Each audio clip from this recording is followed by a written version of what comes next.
there's a certain peace in routine. That predictable, comfortable, soul-crushing peace. Mine was a Tuesday morning at Harper & Sons Office Supplies, where I had been the assistant manager for the last 8 years. It was a thrilling career, as long as your definition of thrilling included ensuring that nobody stole staplers and debating with Deborah from accounting over why we actually needed to order more printer toner. And yet, for all its mundane predictability, it was safe. Safe was good. That was until the fire alarm went off. It wasn't a drill. It wasn't even a fire, technically. What it was Gary from IT, whose great innovation of the day was microwaving leftover spaghetti with the fork still in the container. As we all shuffled outside into the parking lot, watching the smoke trail out of the breakroom window, Gary insisted that he'd read somewhere that modern forks don't spark the same way. I stood there, arms crossed, watching my coworkers engage in their usual evacuation time small talk. This was the most exciting thing to happen in the building in months. And then, out of nowhere, came the question that would completely derail my predictable, peaceful, stapler-filled existence. "Hey, Nicholas, why wasn't Kathleen at the gala with you?" The gala. The company's annual overpriced networking event that I had weaseled out of attending. My excuse had been airtight: I had food poisoning.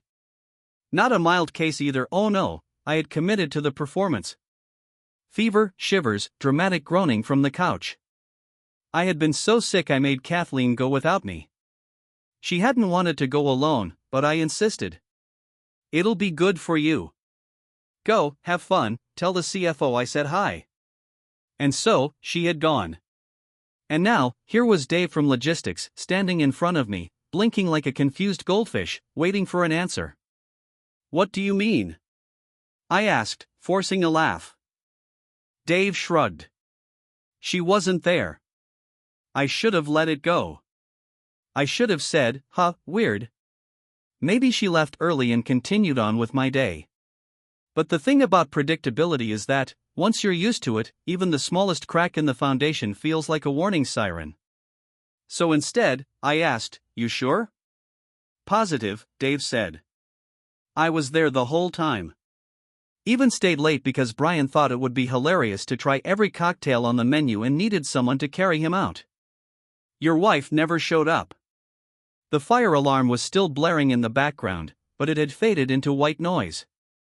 I nodded, gave some half-hearted comment about how strange that was, and excused myself. Because, suddenly, I had a problem. Kathleen hadn't been at the gala. So where had she been? It wasn't like her to lie, at least, I had no reason to believe she ever had. She wasn't a spy or some secret agent. The most thrilling thing Kathleen had done in the last 5 years was buy a countertop herb garden she never used. I had questions. And I didn't like that I had questions. By the time I got home, I had gone through exactly 72 different scenarios in my head. Some of them logical, some of them ridiculous. Maybe she got the dates mixed up. Maybe she wasn't feeling well and just didn't want to admit she'd skipped. Maybe Dave was blind. Or maybe, just maybe, Kathleen wasn't where she said she was. She was in the kitchen when I walked in, standing by the counter with a glass of red wine, swirling it like some sophisticated villain in an old movie. She smiled when she saw me. "Hey, honey." I hung my coat up, keeping my voice casual. "How was the gala?" The pause was brief. "Barely there." But it was there. "Oh, she said, taking a sip of wine. "The usual. Boring speeches, overpriced food." I didn't stay long. I leaned against the counter. "See anyone we know?" Her fingers tapped against the glass. "A few people." "Interesting." Dave had been there the whole night. If Kathleen had even stepped foot in the place, he would have seen her. And yet, here she was, lying straight to my face. I smiled. "Did you get a chance to talk to Brian?"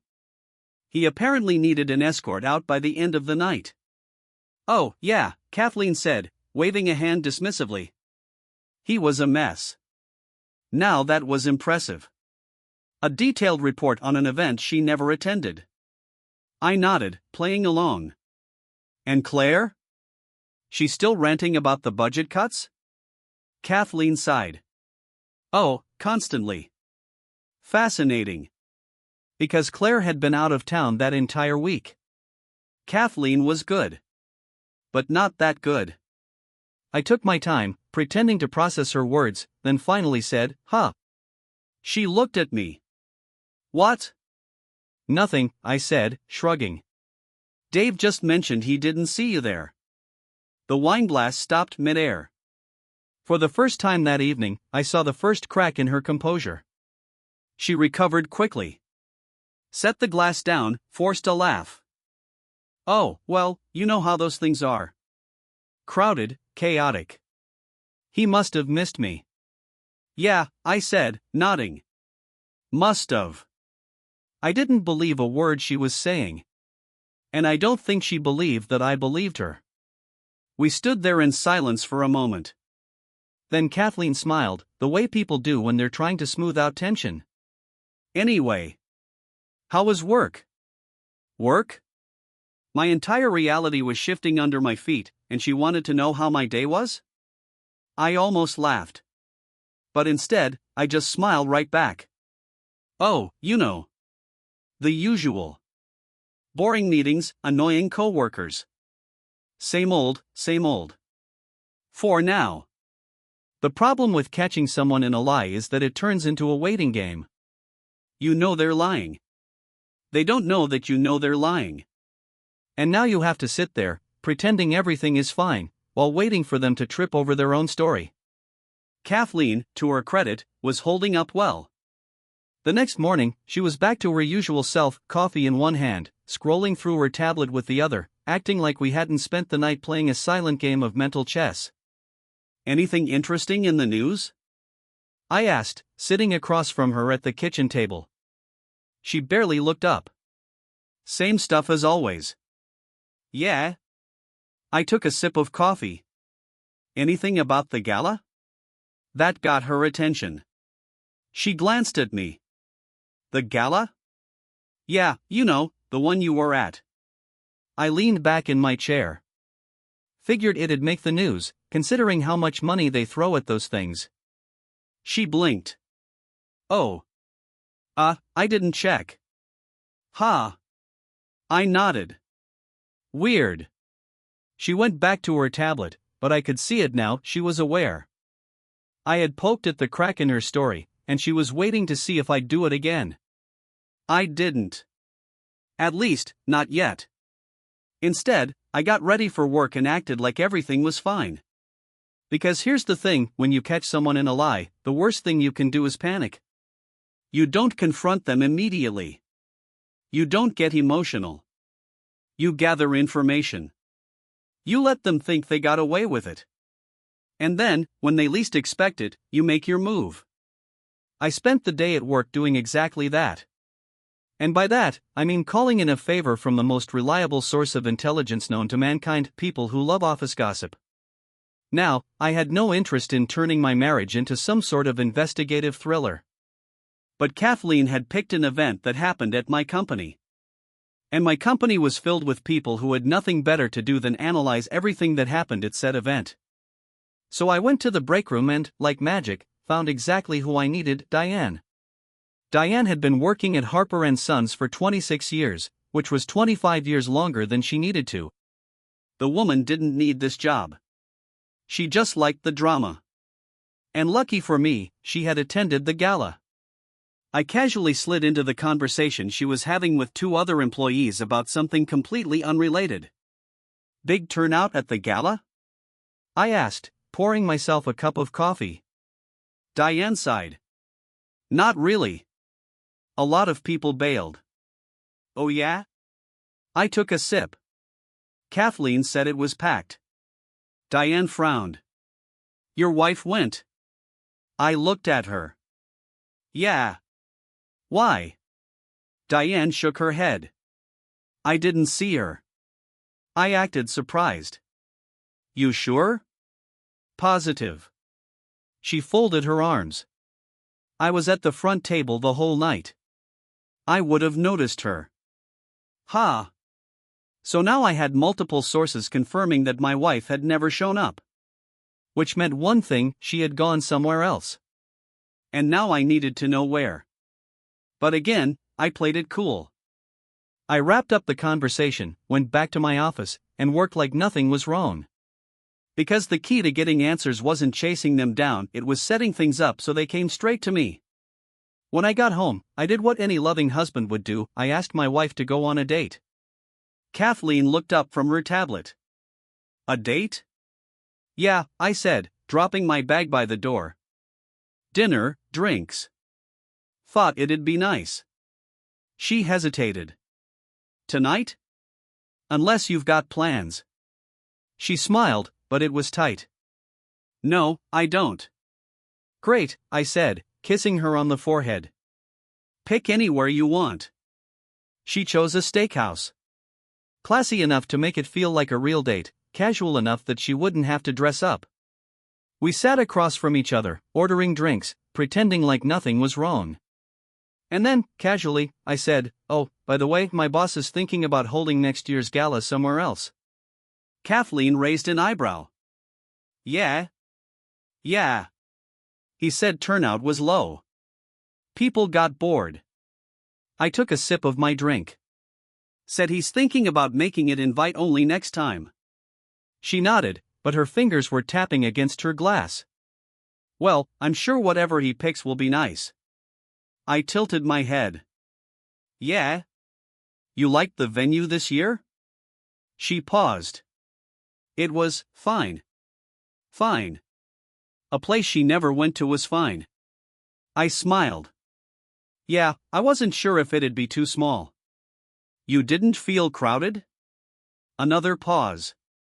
No. It was spacious. Spacious. So now she was describing a place she never saw. I let it sit for a moment. Let her feel like she was winning this conversation. And then I dropped the hammer. I think we should go away for a weekend, I said. Kathleen blinked. What? A trip, I said, swirling my drink. Just us. Get away for a bit. She hesitated. Why? I shrugged. Thought it'd be nice. We haven't gone anywhere in a while. She sipped her wine. I'll have to check my schedule. That was interesting. Because Kathleen worked from home. And I was pretty sure she wasn't double booked for folding laundry. But I nodded anyway. Of course. She smiled, and we finished dinner like nothing was wrong. But I knew one thing: my wife was nervous. And that meant I was on the right track. So I waited. And then, 3 days later, the moment I had been hoping for arrived. Kathleen thought I wasn't home. I had left for work like always. Kissed her goodbye, walked out the door, started my car, and drove off. But what I hadn't told her was that I had the day off. And instead of going to work, I parked around the block, waited, and watched. And sure enough, 20 minutes later, Kathleen walked out of the house. She wasn't dressed for errands. She wasn't heading to the gym. She was going somewhere. Somewhere important. Somewhere she didn't want me to know about. I waited until she was gone. And then I did what any reasonable husband would do. I walked back into my house and started searching. There's a moment when you realize your life is about to go in a direction you didn't sign up for. Standing in the middle of my own living room, staring at nothing in particular, I knew I had reached that moment. Kathleen was gone. Off to whatever important place she needed to be at while thinking her husband was busy managing the office supply empire. And me? I was standing in the house we had built together, about to do something I had never done in all the years of our marriage. I was going to snoop. I wasn't proud of it. Okay, maybe a little. But I figured that if my wife had no problem lying to my face about the gala, I was allowed to bend my own moral code. I started with the obvious places: her desk, her nightstand, the cabinet in the hallway where she kept all the mail she never opened. Nothing. Then I remembered something. Kathleen had a habit. A small, completely irrelevant habit that, until today, had never mattered in my life. Whenever she had something she didn't know what to do with, she shoved it in the bottom drawer of the dresser in the guest room. Receipts, old birthday cards, expired coupons from stores that didn't even exist anymore. If it wasn't immediately useful, it went in the drawer. I walked into the guest room, opened the drawer, and there it was. A stack of nonsense, like always. But buried underneath it was something new. A folder. I pulled it out and flipped it open. Inside were printed confirmation emails. Hotel reservations. One for last Friday night, the night of the gala. For 2 people. At a hotel 20 minutes away. I stared at the paper for a long time, long enough that my brain had plenty of time to run through every excuse imaginable. Maybe she went with a friend. Maybe it was an old reservation she forgot to cancel. Maybe this was all one big misunderstanding. But there was one small detail that killed those excuses immediately. The reservation was under a different name. Not Kathleen's. Not mine. Someone named Eric. I had no idea who Eric was. But I knew, with complete certainty, that I was about to find out. I put the folder back exactly as I found it, closed the drawer, and walked out of the guest room like I hadn't just uncovered the biggest red flag in the history of our marriage. Then I sat on the couch, turned on the TV, and waited. Because if Kathleen had lied once, she'd lie again. And this time, I was ready. She got home an hour later, looking completely normal, which was impressive considering she had just returned from whatever secret life she was living. She set her bag down on the counter. "Hey, you're home early." I kept my eyes on the TV. "Yeah, got done sooner than I thought." She hesitated. "Did you eat?" I didn't look at her. "Not yet." She stood there for a second, probably checking my expression for any sign that I had spent my afternoon digging through her things. When she found nothing, she relaxed. "Want me to make something?" she asked. I turned the volume up. "Nah, I'm good." She walked off, and I let her go. Because the game had officially changed. I wasn't just suspicious anymore. I had proof. And the next move was mine. It's amazing how quickly your life can shift from routine to disaster management. 2 days ago, I was worried about toner orders and whether Gary from IT would set off another fire alarm. Now, I was casually trying to figure out how to dismantle my marriage without letting my wife know I was 3 steps ahead of her. I could have confronted her right away. Sat her down, slid the hotel reservation across the table, and asked, "Who's Eric?" But that would have been too easy. Too predictable. And quite frankly, I was enjoying watching her go about her day, completely unaware that she had already lost. So I waited. Kathleen, for her part, was holding up well. She wasn't acting guilty. No nervous fidgeting, no sudden changes in behavior. If anything, she seemed lighter, like a woman who had successfully pulled off whatever it was she thought she had gotten away with. That lasted until I decided to test the waters. She was in the bathroom brushing her teeth when I leaned against the doorframe, arms crossed. "By the way," I said casually, "you remember that guy I used to work with, Eric?" She froze. It was barely noticeable, just a slight pause in the movement of her toothbrush. But I caught it. She recovered quickly. Spit, rinsed, wiped her mouth. "Eric?" "Yeah. You met him once, I think." She shook her head. "I don't think I remember him." "Really?" I tilted my head. "Weird. I could have sworn you did." She shrugged. "Maybe in passing?" "Maybe in passing." "Sure." That made sense. I nodded. "Yeah, maybe." Then I left the room before she could ask why I was suddenly bringing up people from my past. Because the best way to make someone paranoid wasn't by accusing them. It was by planting a seed and letting them water it themselves.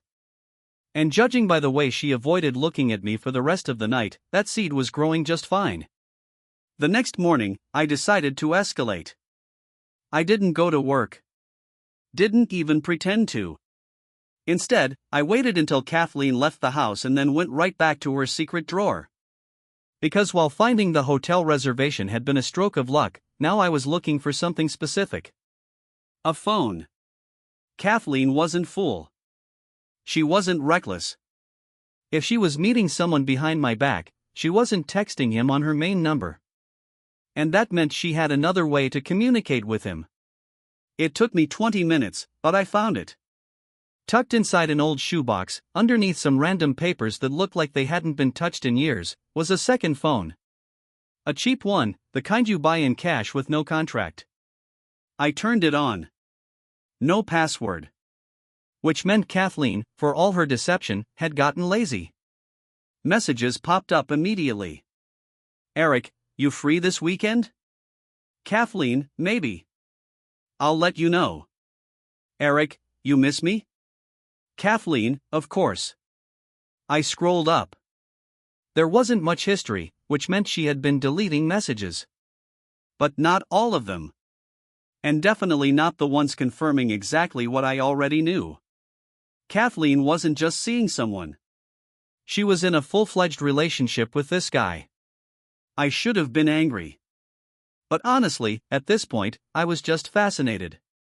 Because the woman I had been living with for years, the one who reminded me to take out the trash and argued with me over how much space we needed in the fridge for condiments, was out here carrying on some secret second life like a discount spy movie character. I put the phone back exactly where I found it. Because now, I didn't just have suspicions. I had proof. And I had a plan.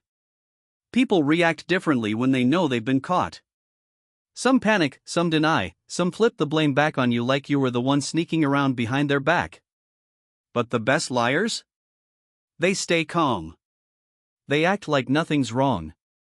They keep smiling, keep carrying on, because as long as you don't say anything, they think they still have control. Kathleen thought she still had control. That was adorable. I had proof. Hard, undeniable proof. But confronting her would have been too simple. Too expected. She had spent God knows how long playing me like a moron, so why should I make this easy for her? No, I wasn't going to yell, or argue, or demand an explanation. I was going to let her ruin her own life. And I had just the plan to do it. It started with small things. Just enough to make her uneasy. First, I took a day off work without telling her. I left at the usual time, sat in a diner for a few hours drinking coffee, then casually strolled back into the house like I had never left. She looked up from her laptop, confused. "You're home early." "Yeah," I said, tossing my keys on the counter. "Decided to take the day off." She blinked. "You didn't say anything this morning." I shrugged. Didn't feel like going in. Figured I'd just relax. She nodded slowly. Her fingers hovered over the keyboard, but I could tell her mind was somewhere else. Because Kathleen had a secret life. And now she was wondering if I did, too. Good. A few days later, I upped the game. She was in the shower when I took her burner phone. I didn't unlock it. Didn't need to. I just moved it. From her hidden shoebox to the glove compartment in her car. The next morning, I watched her. She went about her routine as usual, completely unaware that anything had changed. But then, about an hour before she usually left the house, she suddenly stopped what she was doing and disappeared into the guest room. A minute later, she came out looking off. Her expression was neutral, but her hands were a little too still. Her shoulders a little too tense. She walked into the kitchen, grabbed a glass of water, and stood there, staring at nothing. She knew. The phone was gone. And she had no idea where it was. I sipped my coffee and casually said, "Everything okay?" She smiled. "Yeah. Just thinking." "Sure you are, Kathleen." "Sure you are." That afternoon, while she was at work, I put the phone back. Let her find it exactly where she thought she left it. Let her wonder if she had just been imagining things, if maybe she was getting careless, if maybe she wasn't as in control as she thought she was. And then, I went for the shot. She had plans that night, girls' night out, the same excuse she had used before. I smiled, kissed her on the cheek, told her to have fun. And the second she walked out the door, I got to work. First, I logged into our shared bank account. I had been transferring money out for weeks now, little by little, into an account under my name only. By the time I was done, there wasn't much left for her to take. Next, I packed. Just my essentials, clothes, laptop, important documents. Not enough for her to notice right away, but enough that when she did, she'd realize I had never planned on staying. Then, I sent a message. Not to Kathleen. To Eric. It was simple. Short. Just a few words. She's all yours. And then, I left. I didn't stick around to watch the meltdown. Didn't care to see the moment she realized I had flipped the script on her. By the time she got home, I was already gone. And the best part? I had transferred the lease of the house to her name the week before. Every last bill, every last expense, every little inconvenience, now completely her problem. She had wanted a new life. Now she had one. Just not the way she expected. There's a certain kind of peace that comes after you've burned down everything holding you back. Not the dramatic kind, with yelling and broken furniture. No, the real kind. The kind where you step back, watch the mess settle, and think, yeah, that'll do. By the time Kathleen got home that night, I was long gone. No grand goodbye, no dramatic speech, no final stare down. Just an empty closet, a near-empty bank account, and the realization that she'd have to start paying the mortgage all by herself. It took exactly 1 hour before the messages started. First, the casual ones. Kathleen, where are you? Kathleen, Nick? Then the slightly more concerned ones. Kathleen, why is all your stuff gone? Kathleen, Nick, I'm serious. What's going on? And finally, the ones that let me know she had checked the bank account. Kathleen, what did you do? Kathleen, Nick. Answer me. I didn't. I was sitting in a motel room a few cities away, watching some late-night talk show host pretend to care about whatever new movie was coming out. My phone vibrated again. Kathleen, we need to talk. No, Kathleen. We don't need to do anything. I turned off my phone. Let her sit in it. Let her feel the weight of it. Let her replay every single decision she made that led to this moment and realize that, for the first time, she wasn't the one in control. The next morning, I checked my email. A single new message. Subject, please. From Kathleen. Nick. I don't understand. Please, just talk to me. Whatever is going on, we can fix it. Just come home. I almost laughed. Fix it? There was nothing left to fix. She had spent months, maybe longer, building a second life behind my back, and now that she had been left with nothing but that life, she wanted me to fix it? I closed the email. The next few weeks were quiet. I stayed off social media. Didn't talk to mutual friends. Focused on getting things in order. New apartment, new job prospects, new life. It wasn't glamorous, but it was mine. Then, about a month later, I got a call from an old coworker. You're not gonna believe this, he said, barely able to contain his excitement. Your ex is having a meltdown. I wasn't interested. She's not my ex yet. Oh, she will be soon.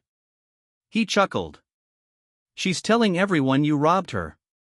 Technically, I did no such thing. I took what was mine, left her with everything that was legally hers, and let the math do the rest. What's she saying? I asked, mostly for entertainment. She's telling people you went crazy, he said. Like, full midlife crisis. Said you got paranoid, thought she was cheating, drained the accounts, and disappeared. I smirked. Did she mention Eric? Silence. Then, who the hell is Eric? Exactly. I hung up, feeling lighter than I had in months. Kathleen had built an entire narrative to make herself the victim. That was fine. Let her spin whatever story helped her sleep at night.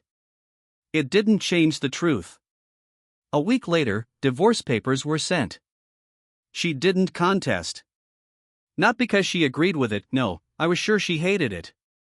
But because Kathleen was too proud to admit she had lost. I signed. Sent them back. And just like that, it was done.